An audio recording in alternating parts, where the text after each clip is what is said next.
이낙연 국무총리가 2박 3일 일정으로 일본을 찾았습니다. 어제 나루히토 일왕 즉위식 참석을 시작으로 내일은 아베 총리와 만나 관계 개선에 나섭니다. 한일 관계가 역대 최악으로 이어진 가운데 일본이 우리나라와의 교역에서 흑자 규모가 25% 넘게 줄어든 것으로 나타났습니다. 일본의 수출 규제로 시작된 두 나라의 갈등이 이번 총리 방일 일정 계기로 돌파구가 생길지 알아보겠습니다. 관련해서 단국대학교 경제학과 김태규 교수와 이야기 나눠보겠습니다. 어서 오세요. 네, 안녕하세요. 네. 이낙연 총리가 어제 일왕 즉위식에 참석을 네. 했고 내일은 아베 총리를 만난다고 합니다. 이번 방문을 계기로 네. 한일 관계가 좀 개선될 수 있을까요? 우선 뭐 대화가 단절됐잖아요, 그 사이에. 예. 이제 이게 다시 재개가 된다고 하는 뭐 그런 신호일 것 같고요. 근데 뭐 우리가 기대한 것처럼 뭐 빠른 속도로 될 것 같지는 않고 이 총리도 그런 이야기를 했지만 뭐 어떻게 본다면 일본과 했던 관계라고 하는 게 그 사이 좀 누적이 된 거 아닙니까? 악화된 게. 예. 또 개선도 좀 시간이 이제 걸린다는 이런 부분들인데 사실은 지금 일본과 했던 문제는 지금 우리가 아마 이 총리는 그런 생각을 하지 않을까 생각이 들어요. 기본적으로 지금 약간의 갈등이 진정이 됐는데 이제 이걸 진짜로 미래로 이렇게 나갈 수 있는 그런 한일 관계로 설정해야 된다. 이게 특히 지금 아시아에 있어 가지고는 중국, 일본 그리고 우리 한국 이 세 나라의 어떤 갈등이 아주 묘하거든요. 예. 그래서 사실은 지금 일본 경우에 있어 가지고는 중국을 가장 큰 의식을 하는데 아마 이 총리가 해야 될 일 중에 하나는 한국은 뭐 중국도 친구지만 일본도 친구고 우리가 동북아 전체가 같이 가야 된다는 이런 식으로 풀면 뭐 제가 볼 때는 이 총리의 어떤 방일은 의미가 있지 않을까 생각합니다. 예. 자, 어제 문재인 대통령도 국회 시정연설에서 네. 한일 무역 분쟁에 대해서 언급을 좀 했는데요. 네. 자, 의미 있는 성과가 나타나고 있다 이런 발언을 했습니다. 네. 과연 수치로 보면 좀 어떨까요? 글쎄요, 어떤 뭐 대통령께서 이제 그렇게 말씀하고 싶어 하시겠죠. 예, 우리가 지금 일본 때문에 워낙 스트레스 받고 있지 않습니까? 예. 사실 뭐 일본이 한국에 대한 무역 어떤 흑자죠. 그게 뭐 25% 감소하고 해가지고 뭐 우리가 괜찮아 보이긴 하는데 사실은 내용을 보게 되면 지금 이 대통령의 말씀은 이게 성급하다 이렇게 생각이 듭니다. 우선은 지금 뭐 우리가 일본에 지금 수출하고 일본으로부터 수입하는 숫자를 보게 되면 우리 수입이 한 30% 감소를 했어요. 일본으로부터. 예. 또 수출도 20% 감소하고요.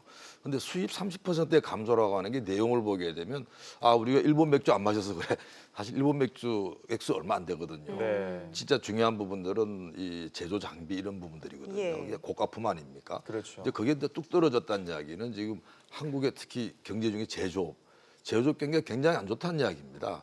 그래서 사실은 지금 이분을 뭐 웃어야 될지 울어야 될지 모르지만 기본적으로 이거를 다 좋다고 이렇게 보기에는 그리고 또 사실 100일 성과라고 이야기하기에는 뭐 사실 100일 만에 뭘 바꾸겠습니까? 예. 그러나 우리나라 기업들이 그래도 저력이 있었다. 그러니까 지난번에 일본에서 수출 규제한 품목에 대해서 뭐 삼성이든 SK든 나름대로 이 대체할 수 있는 그런 능력을 갖췄다고 하는 게 입증이 된 거기 때문에 사실은 그 어떻게 보면 우리나라 기업의 어떤 저력에 대해서 감사한다고 하는 게 전 옳은 표현이 아니었을까 하는 생각이 듭니다. 예. 네. 우리나라뿐 아니라 일본 역시 만만치 않은 후폭풍이 있는 것 같습니다. 일본의 한국 수출이 상당한 영향을 받았다는 걸 보여주는 통계가 나왔다고요? 네. 그러니까 일본도 사실은 한국에 대해 가지고 이렇게 수출 규제 사실 수출 규제는 자해행위 아니겠습니까? 예. 자기 나라 물건 파는 걸 못 팔게 한다고 하는 거는 그건 자해행위죠.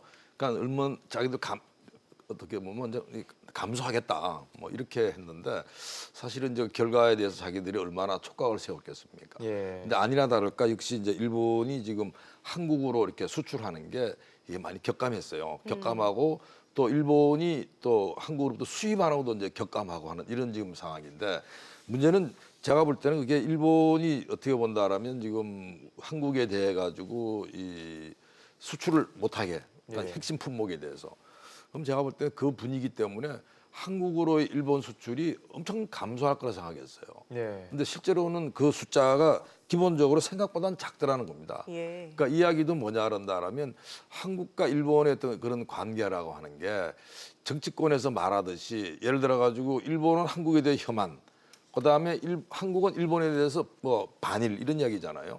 그 혀가 생각보다 크지 않다. 그러니까 어떻게 보면 그 숫자가 크면 크고 작으면 작은데 수출 규제를 했으면 수출이 엄청 떨어져야 되는데 실제로 이게 9%가 떨어졌어요. 네. 그럼 그 이야기는 뭐냐라면 생각보다는 작다고 이렇게 보는 겁니다. 네. 네, 자 일본의 수출과 흑자 규모가 갈수록 이제 확대되는 점도 좀 눈에 띄는 대목일 것 같은데요. 수출 규제의 부작용을 애써 축소해왔던 아베 일본 총리의 입장으로도 좀 난처해질 것 같거든요. 그렇죠. 그러니까 사실은 아베 총리 경우는 다분히 이제 일본의 어떤 이뭐 정치적인 목적, 사실 지금 아베가 추구하는 건 가장 중요한 부분은 일본이 이런 말대로 일본 표현으로 하면 정상 국가입니다. 예. 그러니까 어떻게 보면 우리도 군대를 가지고 있고 우리가 예를 들어 가지고 당하면 공격할 수 있는 이런 나라로 만들겠다는 게 이제 정상 국가론인데요. 네. 근데 그거 하려면 헌법 바꿔야 돼요. 예. 일본은요. 그러니까 평화법이라는 건 그걸 사실상 못하게 하고 있습니다. 그러니까 이걸 하는 게 가장 목적인데 문제는 이제 그 과정에 있어 가지고 한국과의 관계 문제를 이건 분명히 삼았어야 되는 거예요. 근데 당연히 그러면 경제 주름 가지 않겠습니까? 그렇죠. 근데 역시 경제 주름 오는 게 보여요. 지금 아베가 사실은 일본에서 가장 최장기 장수 총리입니다. 예. 그러니까 어떻게 본다라면 뭐 일본이 아베 덕분에 경제가 가라앉았다가 지금 뜨고 있는 이런 부분들인데 문제는 그게 멈춰버렸어요. 아. 예. 그러니까 사실은 지금 뭐 아베가 한국과의 문제만이 그런 게 아니고 세계 경제 전체가 지금 침체로 들어가 있죠. 그다음에 또 아베는 어떤 생각을 하냐라면 지금 일본이 지금 이 적자 재정이 매우 심각합니다. 세금을 올린 거예요. 예. 소비세. 우리로 따지게 되면 뭐 특별 소비 부가세 같은 거 있죠. 예. 세금 올렸습니다. 근데 이 세금 올렸다는 이야기는 국민들이 좋아할까요? 안 좋아하죠. 그렇죠. 그래서 사실은 지금 아베 입장에서는 어떻게 보면 세계 경제는 안 좋고 그다음에 일본의 어떤 경제 체력이 바닥이 떨어져 있기 때문에 세금을 올려서 좀 이 재정은 좀 건전하게 해야 되는데 하는 이런 문제 때문에 사실은 지금 한국과의 어떤 관계 문제도 일본 입장에서는 아베 입장에서는 이 빨리 풀어야 돼요. 자기도 오래 가져가면 자기 손해 본다. 네. 그걸 알고 있을 겁니다. 알겠습니다. 이번에는 영국의 브렉시트 상황도 좀 살펴보겠습니다. 지난주에 합의안이 마련이 됐는데 영국 하원에서 막혔습니다. 네. 아 정말 재미나더라고요. 사실은 그 영국이 왜 이제 민주주의의 어떤 그 원조 이렇게 이야기를 많이 하잖아요. 그렇죠. 역시 이게 나라가 좀 격이 다르구나 하는 네. 생각이 들었는데 아마 지금 이 브렉시트 문제에 대해 가지고 이런 생각하시면 될 것 같아요. 마치 미국과 중국이 지금 격돌하지 않습니까? 예. 무역 전쟁 그래가지고. 근데 한국과 일본이 격돌하잖아요. 똑같습니다. 영국과 EU가 격돌하는 게 이제 브렉시트 쪽이거든요. 네. 근데 사실은 이제 처음에 영국은 EU랑 같이 갔는데 영국이 가만히 들여다봤더니 EU 굉장히 엉망이야. 그러니까 EU에 가장 이제 문제가 되는 나라들이 그리스 아시죠? 예. 맨날 그리스 위기 그러잖아요. 예. 스페인 이런 나라 다 EU입니다. 근데 영국 입장에서는 아니 저런 나라들은 사실은 재정의 원칙도 안 지키고 같이 못 가겠다는 거예요. 아. 그래가지고 들어갔던 거를 나왔습니다. 그게 브렉시트 아니겠습니까? 그렇죠. 영국이 이제 떠난다 네. 브렉시트인데 이제 이걸 이제 하려고 하니까 뭐 EU에서 난리가 났죠. 근데 처음에는 어떤 현상이 있었냐라면 EU 쪽에서는 아주 이제 이게 콧대가 세진 거죠. 영국 너 나가려면 나가봐. 근데 시간이 지나면서 영국은 그래도 건재한데 독일 경제부터 해가지고 EU 경제 전체가 계속 침체되는 거예요. 그래서 이 부랴부랴 이제 영국의 어떤 이 이익과 EU의 이익이 맞아가지고 그럼 이제 이거 우리 떠나는 걸 하자로 합의를 했어. 네. 근데 막상 들어오니까 영국 하원에서 뭐라 그러냐면 그거 지난번에 우리가 그거 안 된다고 부결시켰잖아. 그러니까 일사부재의 원칙이라는 거예요.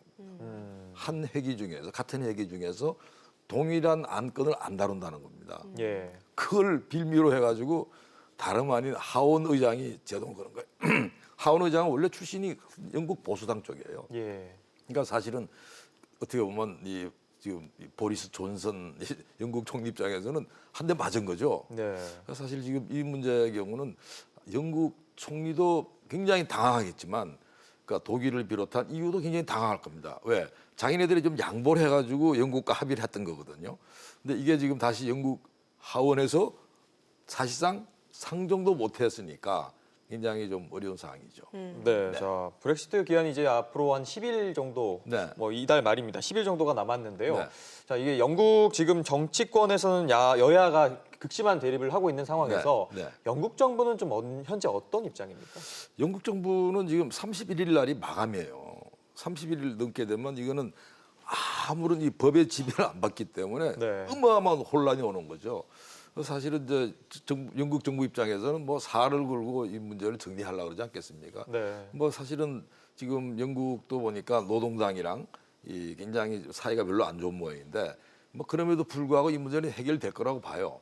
그래서 이미 지금 영국 정부는 그게 다시 이 문제 그 하원에서 문제가 해결된다고 보고 네. 이미 예를 들어 가지고 EU 시대에서 있던 법령들을 영국 법령으로 다 대체하고 지금 거기 끝났습니다. 예. 그다음에 거기 관련되는 후속 조치들을 다 아직 완료를 했어요.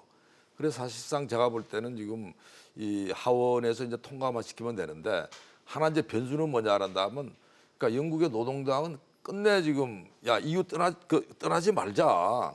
계속 그걸 이제 국민 투표를 하잔다든지 네. 그다음에 차라리 그럼 EU 관세 동맹에는 남자라는 이야기를 해요. 어. 근데 그 부분은 아마 뭐 이 국민 투표는 사실상 뭐 이미 지나간 물이고요. 예. 그다음에 관세 동맹 부분 이런 부분들은 좀 가능성은 있는데 사실은 이 지금 영국의 이 보리스 존슨 총리의 어떤 정치력에 좀 좌우된다 봅니다.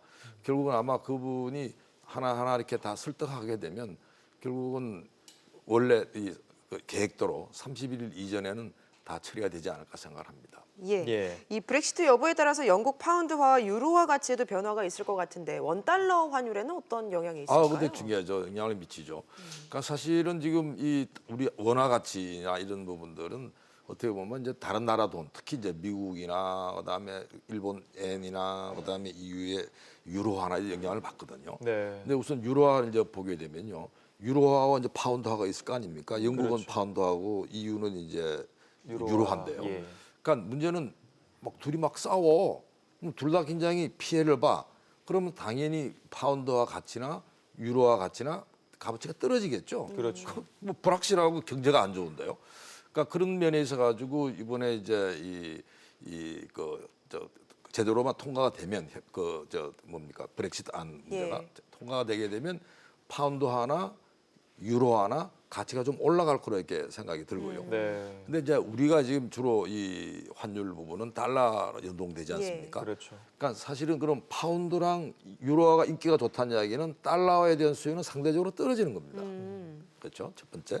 그다음 두 번째는 뭐냐면 미국 경제가 예상보다 안 좋은 거예요. 미국 경제 쫙 올라가다가 지금 주춤 이래 돼 있습니다. 그러니까 이야기도 미국 달러의 값어치를 떨어뜨린 요인입니다. 그러면 사실은 EU 쪽에서 달러를 가치를 떨어뜨린 요인으로 작용하고 그다음 미국 내부에서 달러를 떨어뜨린 요인이기 때문에 한국 돈은 미국에 비해서 상대적으로 가치가 올라가는 겁니다. 예. 그러면 쉽게 말해서 환율은 우리나라 대미 환율은 떨어지는 쪽으로 작용한다 이렇게 보시면 되겠습니다. 네. 알겠습니다. 오늘 말씀 여기까지 듣겠습니다. 지금까지 단국대 경제학과 김태기 교수와 함께했습니다. 고맙습니다. 고맙습니다. 감사합니다.